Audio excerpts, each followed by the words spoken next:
originaire de la région parisienne et tout petit, mes parents grimpaient. On passait beaucoup de temps en forêt de Fontainebleau le week-end ou en Bourgogne, essentiellement au Saussois, à Surgy, à grimper aussi les week-ends. Et pendant les vacances scolaires, on allait en vacances dans les Alpes, les Écrins et puis Savoie, Haute-Savoie, Chamonix. Fait que j'ai commencé la montagne avec mes parents, avec le club alpin français, euh, à l'âge de 12 ans, 12-13 ans, et l'escalade à l'âge de 8 ans.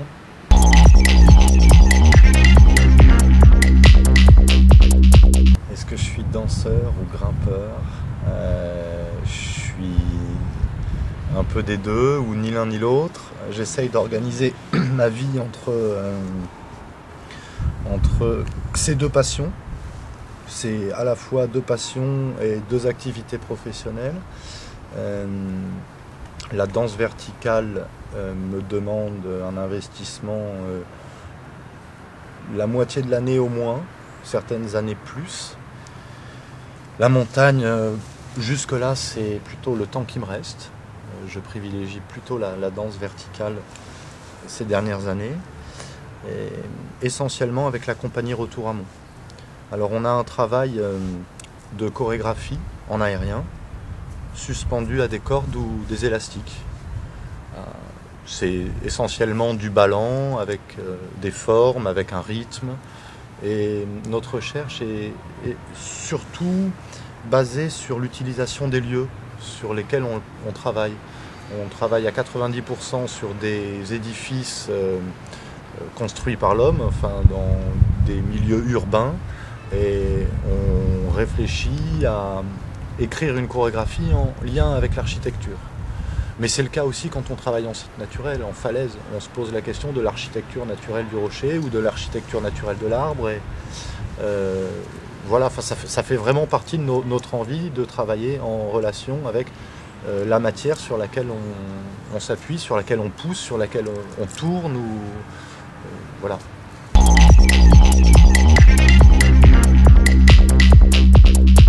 Qui peut se revendiquer l'invention de la danse verticale en France? Parce que dans le même temps, je pense que plusieurs personnes se sont posées des questions et ont commencé à rechercher un travail artistique avec l'escalade autour des années 80-85. Il y a eu la compagnie Rockelniken. Dans le même temps, il y a eu Patrick Béraud. Et assez rapidement, certaines des choses qui avaient été travaillées, trouvées par Rockelniken et Patrick Béraud ont été reprises par Découfflé. Il n'aimerait peut-être pas que je dise ça, mais j'ai plutôt l'impression qu'il n'est pas le père de ce qu'il a repris. Mais en revanche, c'est vrai que c'est lui qui, avec un travail d'élastique notamment, c'est lui qui a apporté l'idée de la danse verticale aérienne ou danse voltige, on va dire, au grand public. Alors ça dans les années 85. Et puis par la suite, il y a deux grimpeurs à l'époque, qui étaient Fabrice Guillot et Antoine Le Ménestrel, qui étaient à l'époque des grimpeurs de haut niveau, qui se sont eux-mêmes engagés dans un travail de danse-escalade, au départ vraiment de danse-escalade, puisqu'ils travaillaient sur des structures avec des prises. Et ils ont fondé la compagnie Retour à Mont quelques années après. Ils ont travaillé avec la compagnie Retour à Mont quelques années ensemble, puis se sont ensuite séparés. Fabrice a conservé la compagnie Retour à Mont et Antoine a monté la compagnie des Lézards Bleus, qui existe toujours aujourd'hui et qui mène un travail qui est différent de celui de la compagnie Retour à Mont, mais qui a une vraie actualité.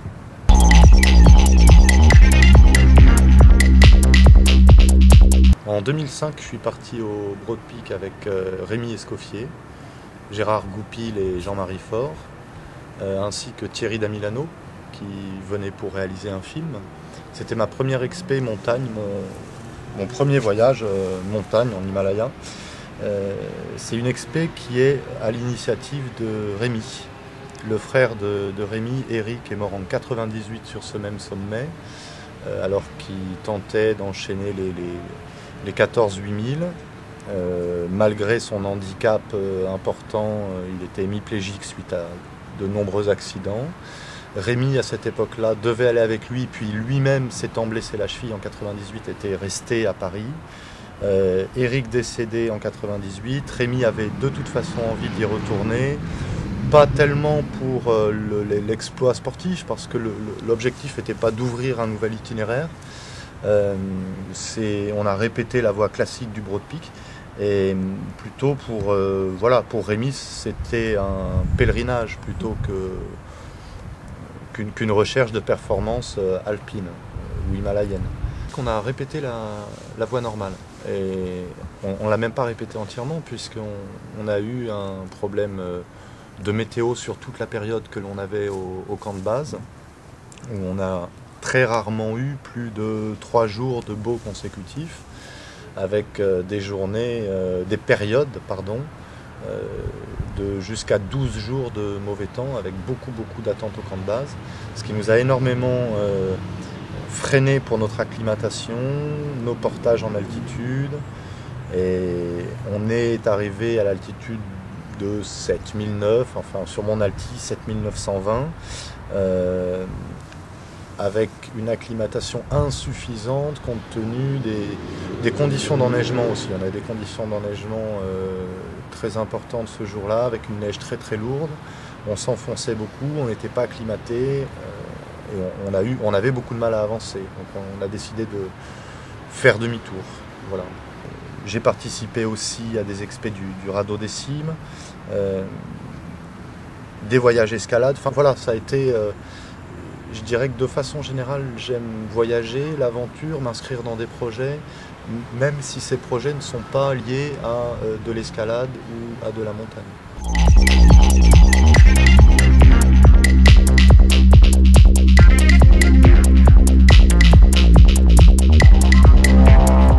On avait projeté d'aller faire la Goussot de Maison début mars avec Vincent, et puis on n'avait pas le créneau nécessaire météo, donc on est allé ouvrir une voie dans le triangle de la Verte qui a priori reprend en partie un itinéraire qui avait été déjà ouvert en 2 jours. Et puis on avait encore une autre période de disponible qui était début avril. Et on s'est confronté au même problème météo. On n'avait pas les 5 jours de beau qu'il nous fallait pour aller dans la Goussot de Maison. On avait 2 jours. La météo annonçait 2 jours tout à fait anticycloniques. Et au départ, on imaginait ouvrir une voie dans l'éperon Braune-Pâté, dans le versant Namblan de la Verte. Ouvrir une voie dans l'éperon Braune-Pâté, sans doute à gauche de la Gabarou-Sylvie, puis finir dans la face du Namblan, le versant Namblan de la Verte, soit par une voie existante, peut-être des variantes, on ne savait pas bien. En installant notre bivouac sur le bassin du Namblan, on a revu cette goulotte que moi j'avais déjà vue 2 ans déjà avant, parce qu'elle se forme chaque année, et c'est Rémi Escoffier qui me l'avait montré. C'est Rémi qui me l'avait montré en me disant aussi qu'il aimerait bien y aller un jour. C'est quelque chose que je regrette un petit peu aussi de ne pas avoir pu y aller avec Rémi. Bon voilà, c'est comme ça, il y aura d'autres occasions, j'espère. Mais on repasse devant, et puis voilà, après il y avait ce choix entre l'ouverture d'une voie dans l'éperon Braune-Pâté ou changer de projet, d'aller ouvrir cette goulotte. Et on s'est décidé plutôt pour cette goulotte, cette ligne mixte, parce qu'elle semble évidente. Elle est totalement logique. Elle se voyait du bas, c'était très raide, c'était très rectiligne, très vertical.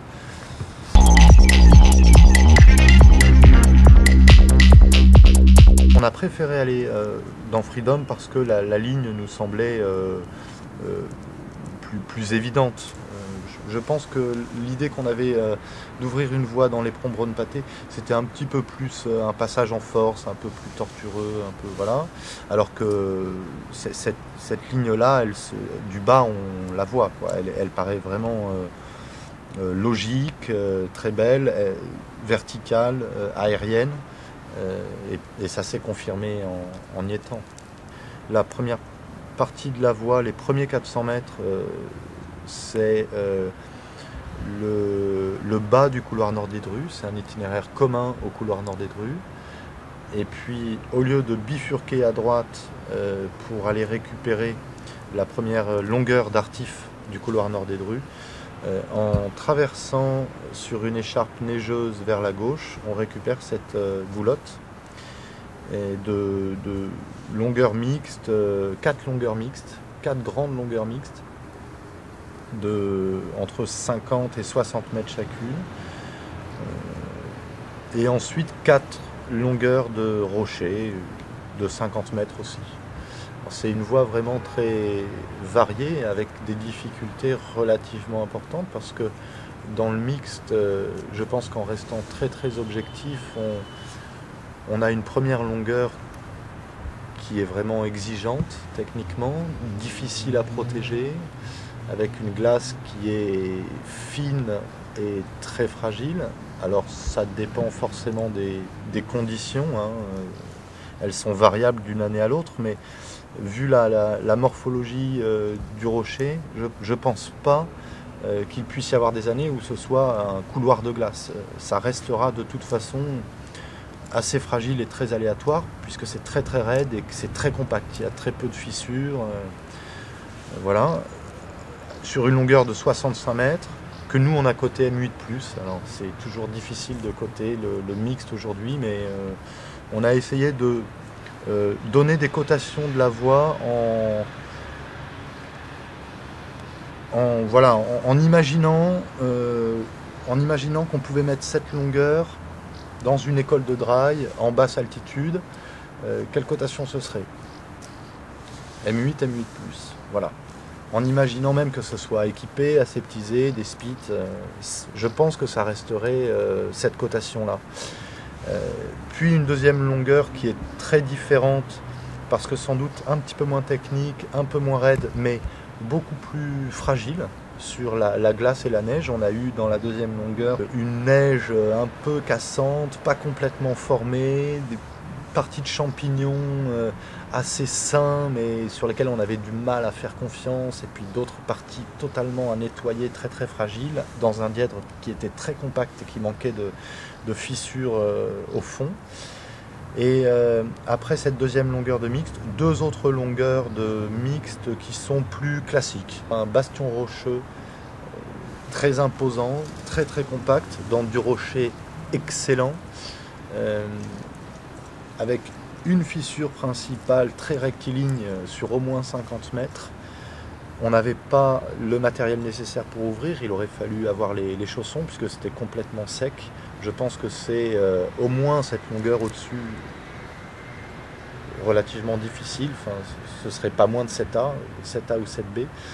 On n'avait pas de chaussons d'escalade avec nous et puis on n'avait pas suffisamment de freine non plus pour grimper ça en libre. Donc on a décidé d'obliquer légèrement en ascendance sur la droite, dans un itinéraire qui est complètement logique aussi, hein, mais qui est moins direct. D'abord par un système de rampe, puis un passage en dalle, un petit peu de neige plaquée, et puis en passant comme ça sur des systèmes de rampes, d'écailles, des parties verticales, une remontée de fissures, on est arrivé le long de cette arête sans nom, entre le pic sans nom et le col des Drues.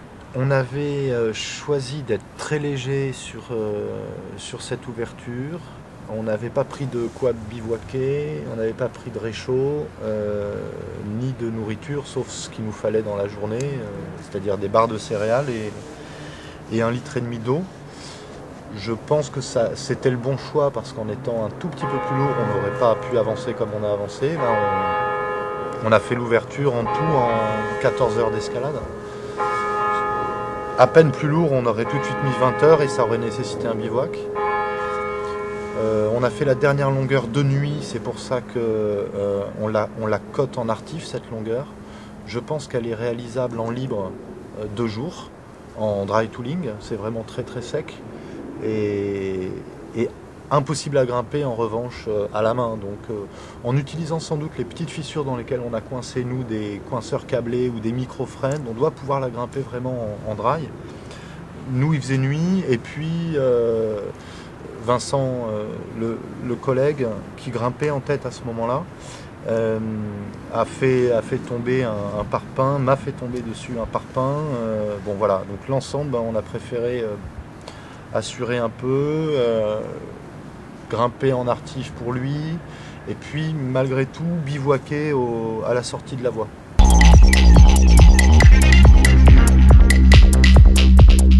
Elle est mythique pour, je pense, pour deux raisons essentielles. Une raison qui est liée au sommet lui-même, il est très beau, il est majestueux, il est détaché des autres sommets. Et puis c'est dans les Alpes, en tout cas dans les Alpes françaises. Et les Alpes du Nord, c'est le seul, on dirait, big wall aujourd'hui, enfin, possible. La face ouest, même si aujourd'hui elle est fragile, délicate, c'est un mur très très impressionnant, très vertical, très raide. Et elle est mythique aussi parce qu'il y a une histoire qui s'y rattache, d'ouverture, d'engagement, de projets très ambitieux que certains ont menés là-bas. L'ouverture de voies comme le pilier Bonatti ou la Directe américaine, ça a été et ça restera des voies d'abord des voies magnifiques, mais ensuite des voies qui continueront à marquer une autre histoire alpine.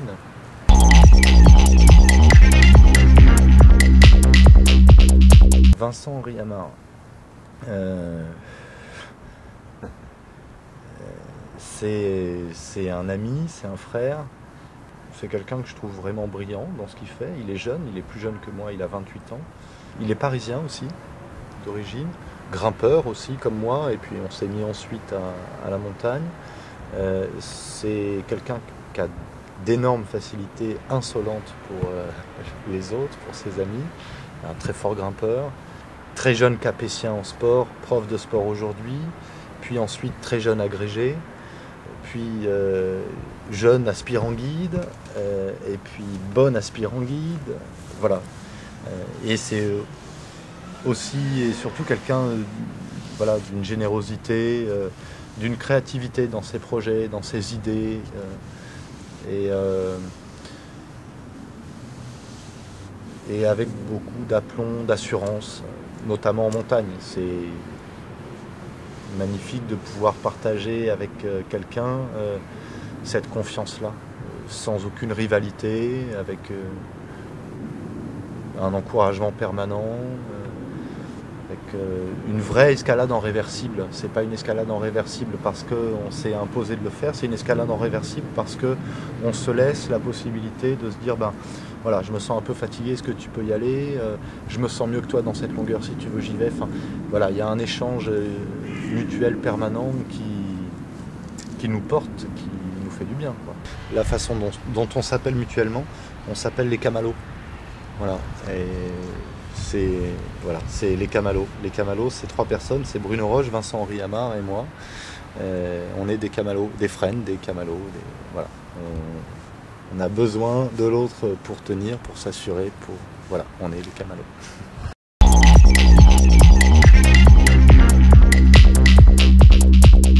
J'aime bien voyager et j'ai souvent voyagé pour des raisons différentes. C'est-à-dire que je pense avoir fait même plus de voyages pour d'autres raisons que la montagne et l'escalade que pour la montagne et l'escalade. Et ça a pu être certaines fois simplement pour découvrir des cultures, des pays, et ça a été souvent des voyages où je me suis immergé sur de longues périodes, comme en Afrique, où j'y suis allé plusieurs fois, et dont une fois pendant 7 mois, seul. J'ai aussi participé à des actions humanitaires. L'été dernier au Sri Lanka, j'ai monté un festival humanitaire dans lequel on proposait des ateliers pour des gens qui avaient été victimes du tsunami un an avant. Et puis lors de ces ateliers, à la fin de ces ateliers, un festival qui était présenté avec les artistes français professionnels qui s'étaient déplacés, des artistes locaux sri-lankais et puis le public des ateliers.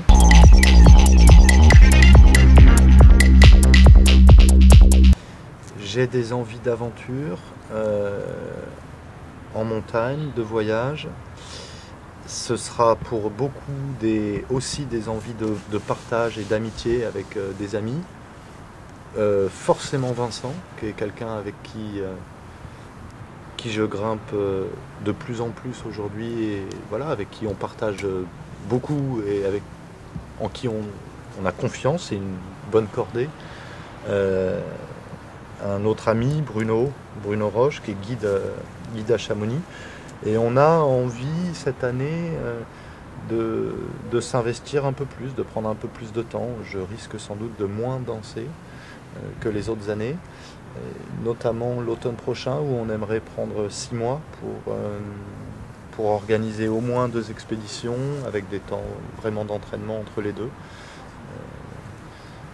On prendrait sans doute du mois d'août au mois de janvier inclus pour monter un projet d'une voie dure en escalade, libre.